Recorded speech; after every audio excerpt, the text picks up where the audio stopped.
Lance barely escaped the clutches of Freddy Krueger. The Springwood police couldn't explain it, but Glenn's bed, once a sanctuary, had become a portal to hell.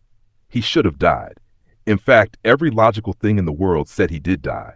But somehow, Glenn woke up, drenched in blood, trembling, staring at the ceiling that had just rained crimson. He never spoke about that night. His parents, shaken and terrified by what they'd seen, checked him into a psychiatric hospital upstate.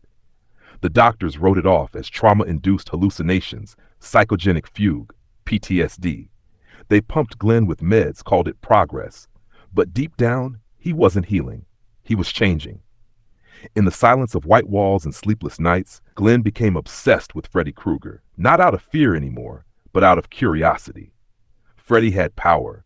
Freddy had presence. Freddy had blades for fingers, and Glenn couldn't stop sketching them.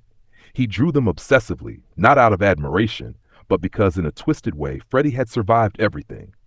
If Glenn could become something else, something stronger, maybe he could make sense of what happened to him. Maybe he'd never be weak again. Years passed.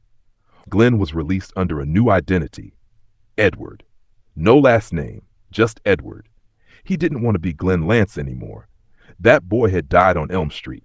He drifted away from the suburbs, away from the people who whispered about him like he was already dead. He wandered until he reached the towering mansion on the hill, the inventor's castle, an abandoned place that seemed forgotten by time itself. There he found blueprints, machinery, and blades. Edward locked himself away and began crafting, not just with metal, but with memory. He recreated Freddy's iconic hand, only different, softer, more elegant. A full set of Scissorhands, not weapons of death, but instruments of creation, garden shears, ice sculpting blades, hairstyling precision tools. He was trying to rewrite Freddy's legacy through art. But when the townspeople found him, this pale, strange boy with haunted eyes and scissors for fingers, they didn't see art. They saw a monster. Just like Freddy, just like Glenn feared they would. He tried to help. He tried to love. But fear always wins when it wears a familiar face. What no one knew was that Edward wasn't trying to become Freddy. He was trying to overwrite him, to take the trauma, the nightmare, and reshape it into something beautiful. Every hedge he carved, every ice angel he sculpted, it was his therapy, his resistance, his redemption. And in the end, Edward disappeared into the snow, leaving behind only whispers and the cold sting of scissors in the wind.